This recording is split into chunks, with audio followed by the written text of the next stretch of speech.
Hoje eu sou o Léo Dias da arte. Vamos falar sobre fofoca. Hoje vamos investigar a história deste homem que influenciou uma geração de filmes de animação. Mudou a indústria. Esse cara mudou a indústria, tá bom? Simplesmente Alberto Mielgo. Vamos falar sobre este rapaz, Alberto Mielgo, que revolucionou a indústria da animação, criando nada mais nada menos, desenvolvendo o visual do Spider-Verse 1.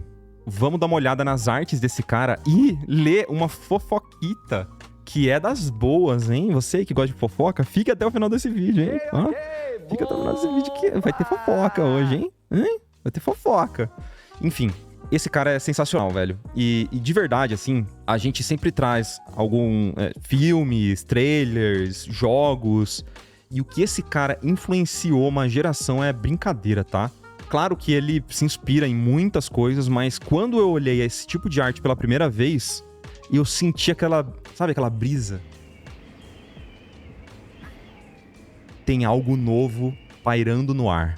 É uma delícia o estilo e o desenvolvimento visual que ele fez pro Spider-Verse, tá? Eu tô passando aqui as artes, vai notando aí, galera. O que eu mais gosto do Alberto Mielgo é o uso misto de técnicas que ele utiliza, tá? Então, por exemplo, nessa arte aqui, ele utiliza de vários filtros do próprio Photoshop mesmo, acredita? Isso aqui é filtro de impressão, né? Pra criar os pontinhos ali de halftone. Ele utiliza disso pra fazer esses efeitos incríveis, sensacionais aqui nessa arte, nesse fundo. Pra criar essa ideia de um outdoor, né, que tá iluminando e tal. Nessa aqui também, o uso de uma pintura que você não sabe se ela é vetorial, se ela é realista, mas ela tem uns shapes muito marcados, uma estilização no traço, uma simplificação de alguns valores pra uma cor chapada. É uma parada bem rock and roll, assim, sabe? No mais puro termo. E provavelmente muito uso de foto também, photobashing, mas um jeito de utilizar desses recursos que não fica com aquela estética estranha de um photobash mal feito. Ele fica muito bem feito, né? Com certeza ele usa muito do 3D também, fotografias que ele mesmo tira. Enfim, é muito legal a gente fazer essa investigação no trabalho do Alberto Mielgo, tá? Aqui também evocando muito dos quadrinhos que trouxe essa mesma estética pro próprio filme, que foi adotado no filme, né? De trazer esses balões, essa mistura de linguagem de quadrinhos com linguagem de filme de animação, com pintura digital e uma mistureba muito louca. Aqui a gente consegue ver também, eu não sei se ele utilizou, eu acho que ele não falou sobre isso, mas tem um software de um cara que trabalhou com ele no desenvolvimento visual do Spider-Verse também, que é o Heavy Paint. Vocês já ouviram falar desse software aqui? Então eu vou mostrar algumas artes aqui. E você vai ver algumas semelhanças, especialmente na finalização, no acabamento das artes. Olha que legal. Então muitas artes que foram criadas para esses filmes foram feitas com esse software aqui, ó. Porque ele dá esse acabamento bem diferenciado dos pincéis, que você não consegue replicar em outro software, tá? Então é uma coisa meio de gênio, assim. O cara é programador, artista, ele é muito bom. Então sigam aí o Wolfgang Ling, que é o Heavy Poly nos perfis dele, tá bom? Enfim, vamos voltar aqui pro Spider-Verse. Então você consegue ver uma semelhança nesses filtros, nesses efeitos de pincel, em algumas das pinturas, tá? Olha que coisa mais maravilhosa, cara. Muito lindo, né? Eu quero pular para os personagens. O uso da luz também é fantástico, né? E esse uso da luz com certeza vem das fotografias que ele utilizou como referência, né, para criar essas artes. Então, dificilmente ele ia conseguir criar essa cena se ele não tivesse uma fotografia muito parecida com essa reprodução final, né? Mas ele não se limita à fotografia, à referência que ele usa, sabe? Isso que é o mais legal. Ele pega aquilo e ele traz uma bagagem muito da hora, que nem eu falei, muito rock and roll, assim, muito da hora pra essas pinturas, distorcendo o Spider-Man, né, distorcendo o shape dele, deixando ele meio corcunda, meio torto, assim, e trazendo todo um movimento pra imagem que tá parada. Isso que é muito maluco pra mim, né? E eu gosto também da mistura dessas pinturas com formas grandes e simples, com valor simples, mas depois ele volta reforçando efeitos de luz com pincéis suaves. Então é como se fosse uma pintura toda feita com formas básicas, com cores todas basiconas. Depois ele volta reforçando os efeitos com um pincel suave por cima de tudo, né? Criando bastante dessa dinâmica de efeito de pós-produção, de filme, de fotografia e tal. Deixa eu pular pros personagens, que tem umas partes muito legais aqui dos personagens, ó. Essas são as pranchas dos personagens que ele criou. Também, de longe, elas parecem muito realistas até. E sabe por que elas parecem realistas? Porque ele mantém a estrutura de luz e sombra muito bem evidenciada. Mesmo que seja simples, a gente tem ainda o desenho correto da sombra. Ó. Então, mesmo que você esteja fazendo uma pintura esteticamente simplificada, shapes icônicos, ele ainda mantém a estrutura da sombra e da luz com esses shapes simplificados, mas corretos. Entende? Que ele não vai fazer só uma sombra basiquinha, simples. Se eu tenho uma forma que é um cilindro aqui, então eu vou só escurecer um lado. Não é isso. Ele pega também das referências dele mesmo, né? Da iluminação que ele usou na referência da foto, que ele tirou e tal. E ele traz aquilo de um jeito simplificado, mas ainda correto, né? Com a iluminação correta. Isso é muito legal no trabalho dele, ó. Então tenta perceber que apesar de poucos valores, poucas cores na pintura, ele utiliza essas cores e esses valores com shapes muito bem desenhados, sacou? Pra mim esse que é o grande segredo. Então se você estiver querendo aí fazer pinturas que remetem a essa estética, entenda que apesar de poucos valores, tem basicamente a luz e sombra dividida aqui, né? Ele não cria micro contrastes e transições pequenas, nem nada assim. Ele talvez faça isso um pouquinho mais no rosto do personagem, mas essencialmente, ó, a gente tem uma grande sombra bem unificada aqui, ó, com shape correto, com desenho correto. Olha que legal. Então toda essa estrutura, mesmo que seja simplificada em 2 valores, claro e escuro, a gente entende perfeitamente o formato disso, né? No rosto ele trabalha um pouquinho mais com nuances de transições suaves, mas no corpo, pouquíssimas transições suaves, hein? Pouquíssimas. Os retratos que ele cria também são muito legais, ó. Que é o zoom, né? Do rosto da personagem. E olha que legal como você não precisa necessariamente estar com a cor correta ou até o valor correto. Se o contraste estiver ok, você identificar o que é claro e escuro, você pode basicamente colocar qualquer cor dentro desses shapes, dessas formas de luz e sombra. Quem faz isso muito bem é o Craig Mullins também, né? Craig Mullins é um cara que até fala exatamente disso que eu comentei, ele fala disso no curso dele. Você pode errar as cores, você até pode errar um pouco os valores, mas se o desenho tiver errado, aí não vai ter o que salva, sabe?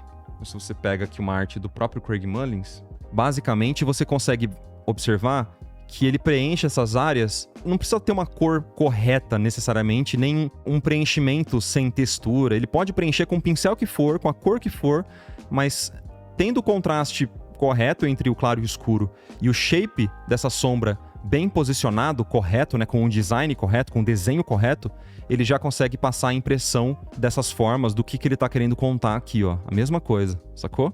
Essa é a ideia. Voltando. Essa aqui acho que um dos mais famosos, né? E até parece muito uma personagem que ele utilizou naquelas animações do The Witness e do Jibaro. Então, essas aqui são 2 animações que foram episódios do Love, Death and Robots. Não sei se vocês conhecem, mas é uma animação lá da Netflix, que é dessa personagem, que é uma mistura também de pintura com 3D, com captura de movimento. É um negócio que, na verdade, ele fala que nem tem captura de movimento, né? Que eles animaram tudo na mão, né? Mas eu não sei até que ponto que realmente eles animaram tudo na mão, ou parte é meio uma história para criar uma mitologia em volta desse episódio, para criar um burburinho a mais.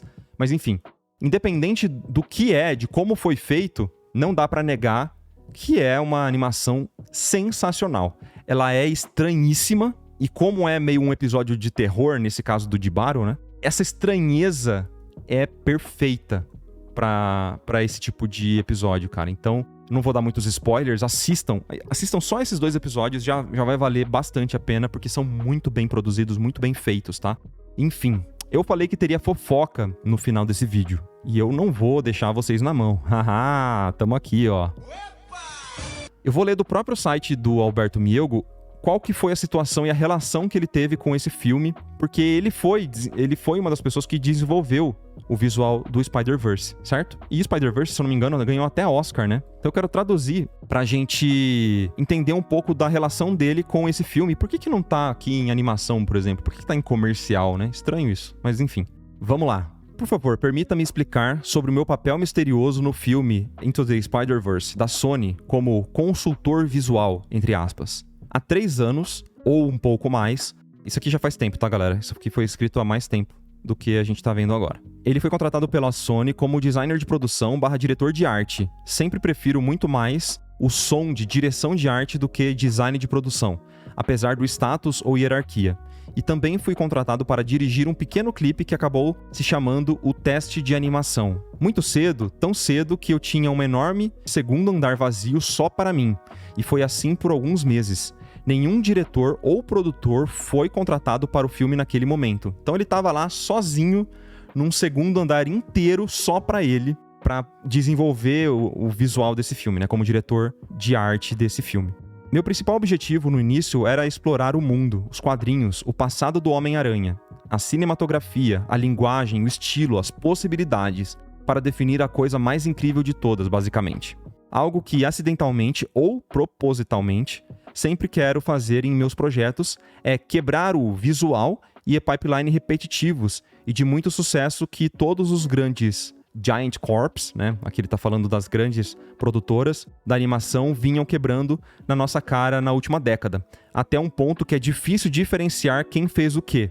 Então, ele tá falando aqui basicamente, sei lá, esses filmes que todos têm a mesma estética da Pixar, por exemplo, né? Que apesar de serem de produtoras diferentes, todas seguem a mesma pipeline, a mesma linha de produção do que um filme da Pixar. Ninguém tenta inovar de nenhuma forma, é todo mundo seguindo a mesma fórmula, todos os personagens têm a mesma cara, e é incrível pensar que as pessoas no Instagram também querem utilizar filtro pra ficar com a mesma cara do filme da Pixar. Aparentemente ninguém cansou dessa estética, né? Ainda. Que horas isso vai saturar? Eu não sei. Alcançado com sucesso em projetos iniciais como The Beatles, Rock Band, meus vídeos Pinkman ou posteriormente com Tron Uprising, mas isso requer abertura e colaboração. Assim que eu fui contratado, trabalhei muito duro 7 dias por semana e muitas horas por dia desde o primeiro dia, pintura, desenho, design e storyboard. A Sony respondeu de forma surpreendente com as primeiras imagens e animações. Eles ficaram muito felizes.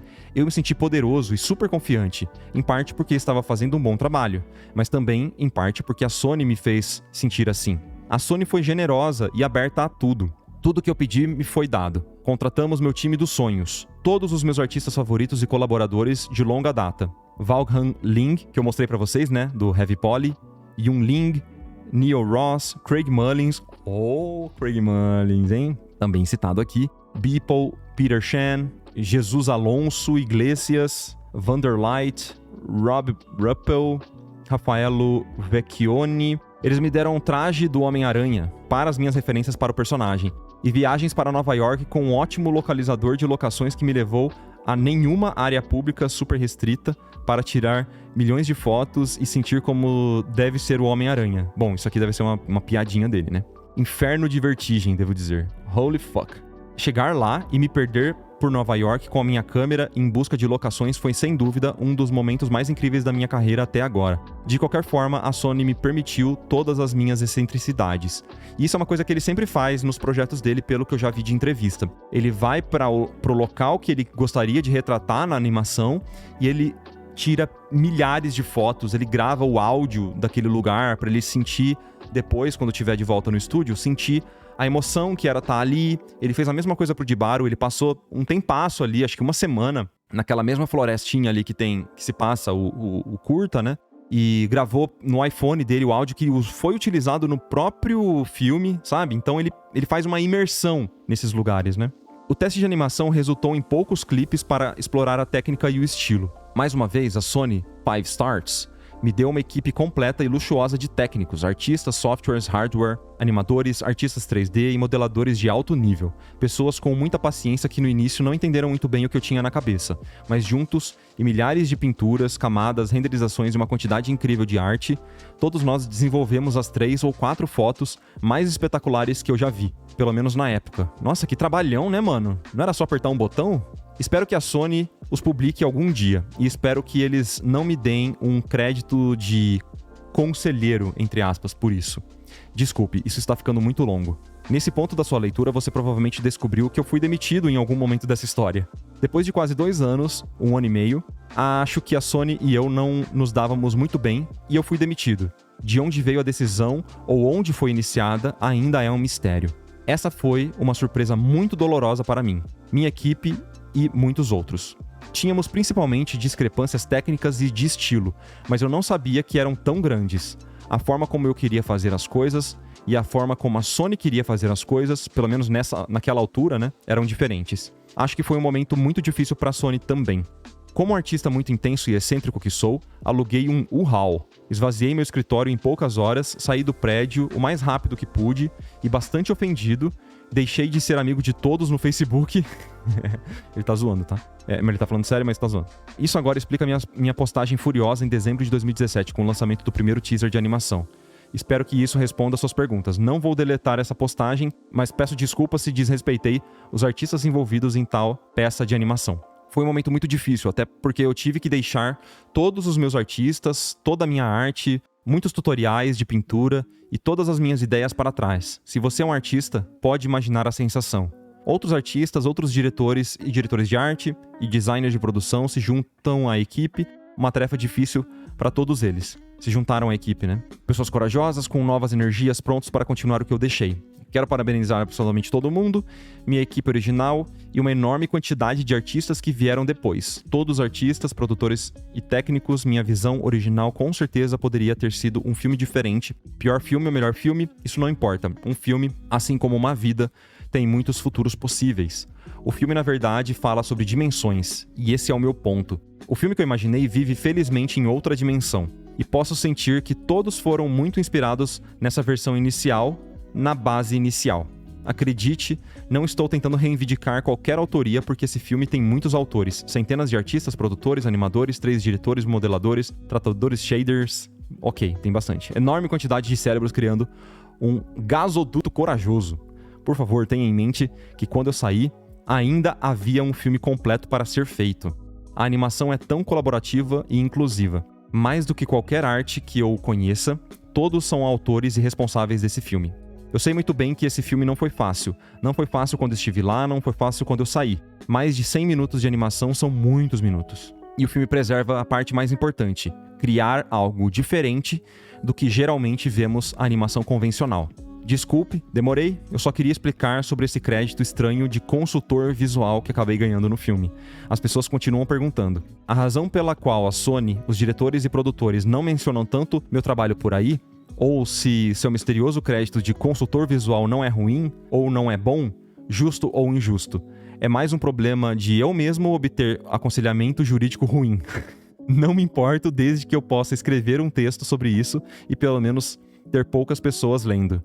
Aqui milhares, calma, tem milhares de pessoas lendo esse texto junto com você, Albert. Não solta a minha mão, Albertinho. Pessoas lendo, mesmo que eu ache que tem uma menção muito doce no livro. Muito doce, essa aqui é uma tradução meio ruim, né, que rolou provavelmente. Pode ser que não tenho certeza. Obrigado, Sony, por investir durante esse período, o filme acabou. Olha a reação geral, sensacional, bem merecido. E foi, né, cara, porque Spider-Verse com certeza é um dos meus filmes favoritos, cara, de animação. É um filme que eu não dormi, e isso diz muito já. Visualmente instigante, assim, e é muito legal de saber que pessoas como o Alberto Miego, ele teve um papel tão importante, tão relevante no desenvolvimento desse filme, né? Então, obviamente, como ele disse, o mérito de todo mundo que trabalhou nesse filme, mas, cara, é sensacional. O trabalho que ele mostrou aqui, né? E o trabalho que tá no artbook também, é um negócio impressionante. Recomendo até que vocês comprem o artbook do Spider-Verse. Não vou colocar link de afiliado aqui, porque eu não quero induzir vocês a clicar em nenhum link. Mas, de verdade, se você tiver a oportunidade, compre esses livros, porque é um deleite para os olhos, cara. É maravilhoso. Vocês conheciam essa história já, do Alberto Miego? A relação dele com a Sony nesse filme? A treta, a fofoca... Eu acho que eu só tô trazendo isso, na verdade, porque a gente tem, sei lá, muitas ilusões de como funciona a indústria. Isso aqui, pra mim, é um relato muito sincero e muito duro também de como foi ele despender horas e horas e horas e horas e horas em algo que foi revolucionário para a indústria, tanto que tá até infinitos filmes surgiram depois disso, meio que chupinhando, né, esse visual. Felizmente, porque pelo menos é algo diferente, né? Mas ao mesmo tempo é um sabor agridoce, né? Porque é a indústria sendo indústria. Obviamente, não quero incitar nada aqui, mas é no mínimo estranho, uma relação estranha, né? Mas que é legal da gente saber um pouco dos bastidores. Apesar desse filme ser maravilhoso e com certeza as pessoas que trabalharam muito duro pra esse filme acontecer serem incríveis, tem um passado bem, sei lá, obscuro no mínimo, né? Mas o trampo dele é maravilhoso e tá no portfólio, então entre aí no portfólio dele, vamos se inspirar nessas artes maravilhosas do Alberto Mielgo. Então, cara, mais uma vez, ó, aplausos pra mais um artista.